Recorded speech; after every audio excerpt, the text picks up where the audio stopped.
welcome to another special edition of Mysteries of the Superstition Mountains. And right now, we're going to be going out to Apacheland / the Superstition Mountain Museum, and we're going to be talking with Hank Sheffer, who for years played the old prospector out there, Jacob Waltz. Hank, take it away. One of my other responsibilities out at Apacheland, aside from having all the fun that I did, was I was the Dutchman. We did the story of the Dutchman. The schedule called for it to be 5 to 7 times a day if we had the crowds, which we didn't. The most I ever did it in a day was 4. Most of the time it was 1 or 2 times. And we had an area where we did that. We had a little cabin that was the Dutchman's cabin. And one of the fellows would read the story, and then the other person would pantomime what was going on with that story. And we made a comedy thing out of it. We had a little mine there, which for the longest time you could see out there. I don't know that you can still see any of it anymore. But it was there the last time I was there, which was several years ago. But be that as it may, it always amazed me, because I had written a book on the Dutchman. I started plugging stuff into my computer. And I plugged stuff into that stupid computer for 9 years. And somebody finally said, "Why don't you write a book?" Could have been Charlie. I don't know. Was it you? I don't know who said it. Sure, it was me. It must have been you. It was me. You don't get any credit on that, though. I mean, the resids aren't that great, trust me. But but be that as it may, so I finally put it together, and started to learn lots of things about the Dutchman, but did that show. And what was amazing to me, that I could do that show, let's say I did it 3 times in a day, especially on a Saturday. I'd have many of the same people sitting in the audience 3 times. It was like, bear in mind now, we're talking 30 years ago or more. We're talking about a lot of people who were really interested in making little rocks out of big rocks, going out and finding the gold, want to find a cave that has the gold bars in it, just any number of things. And while we didn't talk about where you could find gold, because usually at the end of the show, what I would tell them to do was, if you wanted to have gold, the same way that the Dutchman had gold, get a job. Didn't get a lot of laughs, but everybody came back to see the show again, see if they could pick up something else. Hank, way back when, it seems like 10, 20 years ago, but it wasn't. It's about 3 years ago when we did one of the first shows here at Mysteries of the Superstition Mountains with you reading about the Lost Dutchman. Let's revisit that for a minute, shall we? This is the one that we used at Apacheland. We used to do it down at the old shack that we had down there. But anyway, it went like this. It says, "I'm your old storyteller, here to tell you the story of Jacob Waltz and his Lost Dutchman gold. There's lots of different versions of the story, but Jacob Waltz's secret has managed to stay just that, a secret down through these many years since his passing back in 1891. Our story takes place in the shadow of the majestic Superstition Mountain. Pushed up as volcanic fault eons ago, this mountain range has become one of the most famous mountains in the world today. The Indian will tell you that it is a sacred mountain and is the home of the powerful thunder god, and that this thunder god is the protector against all who would infringe upon the sacred grounds that nestle deep within her scraggly peaks. Now, Jacob Waltz, Walsh, Waltzer, depending on whose expert opinion you want to go by, was born in Wartenberg, Germany back in 1810.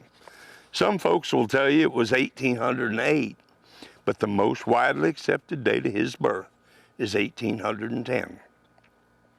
Not much is known about him until his appearance here in the Arizona Territory in the 1860s.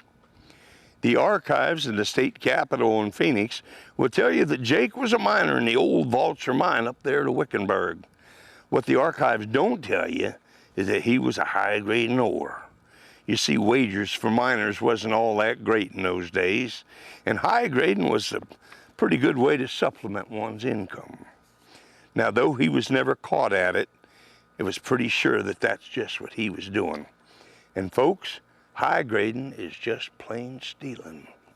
Jacob Waltz's life doesn't have too much significance for anybody but himself, of course, until about 1880, when stories are starting to circulate around the bars and saloons down on Washington Street in the little town of Phoenix. Seems like this certain old prospector is making an awful lot of trips up into the Superstition Mountain, each time returning with these burros heavily laden with rich gold ore. In fact, between the years of 1881 and 1889, this sly old rascal shipped off $254,000 worth of that gold to the San Francisco and Philadelphia mints. We know this to be true because there are shipping orders by way of Wells Fargo and the Butterfield stage lines. Now the question pops up, where did that gold come from in the first place? Certainly Jake couldn't have stolen that much gold, could he? Some say it was truly Indian gold taken from the sacred shrines from within the mountain. One story goes so far as to say old Jake returned to town one time with an Apache arrow in his shoulder and an Indian squaw in tow. The story continues that the Indian girl had told Jake, a white man, the secrets of the mountain, but for her indiscretion, the great chiefs had cut her tongue out and released her to die in the old man's arms. There are others who will tell you that the gold was that of Don Miguel Peralta. There are records down in Mexico to substantiate this story. It is said that the Peraltas found rich deposits of rose quartz all over the area, extending from what is now Goldfield Town all the way over past Coffee Flat. However, in 1847, the Apache again played a significant part in messing up history for the white man. They attacked the helpless Mexican peon miners, and only Don Miguel would escape with his life back to Mexico. You see, the Indian, all he knew was that gold belonged to the thunder god. He had more use for the burros and other livestock. So he took the animals and he dumped the gold on the ground, right there on what is known as massacre grounds. Now, I heard tell that Jake was a cantankerous old buzzard and kept pretty much to himself. He was known to drink pretty heavy and could keep up with the best of them in that department. But even so, not a single child would go without a pair of shoes, nor anybody ever go hungry when the grand old man was in town. Near as what fact tells us, though, Jake never gave his gold to anybody. Well, sir, he might not have given his gold away, but he did leave us some clues as to the location of his fabulous gold. He said that he could see Weaver's Needle from his mine, but he couldn't see the mine from Weaver's Needle. Personally, I think the old man had a little bit of humorous larceny in him, because he also said that at 4 o'clock in the afternoon, the shadow of Weaver's Needle would fall directly into the entrance of his mine. Let's see now, there's 365 days in a year. Certainly 4 o'clock is a little bit different every day. Seems like that shadow is going to cover an awful lot of real estate in a year's time. He also said that he could see the military road from his mine. Ironically, most people who visit Apache Junction have been on or near that old road at one time or another, and they never even knew it. It is now February 1891. It's a cold, rainy February morning. Even so, old Jake is getting ready to make another trip into the mountain to get him yet another load of gold. As he was crossing the Salt River, he was caught in a flash flood. It washed away the burros in his home, and he managed to skedaddle up a little mesquite tree. He hung there in that tree for the better part of 2 days until help came. This 81-year-old man had caught himself a bad case of pneumonia. He was taken down out the tree and taken to a friend of his, a Miss Julia Thomas. Now, it is said that she was a nurse of sorts, and evidently a pretty good one. She did the best she could for old Jake all that spring and summer. But come October 25 of 1891, Jacob Waltz passed away, taking with him the secret of his fabulous treasure. Well, folks, now you know the legend of Jacob Waltz and his lost Dutchman gold.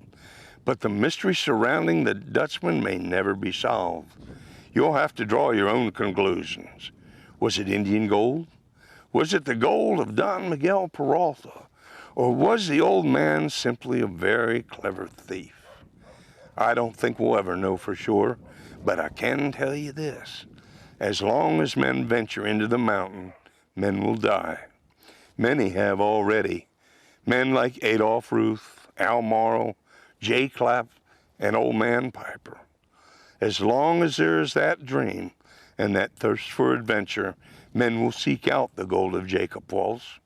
The mighty Superstition Mountain will stand, and the Lost Dutchman legend will live in the hearts of men forever. Well, thanks, Hank. There you have it, the story of Jacob Waltz, the Lost Dutchman Mine, one of those mysteries of the Superstition Mountains.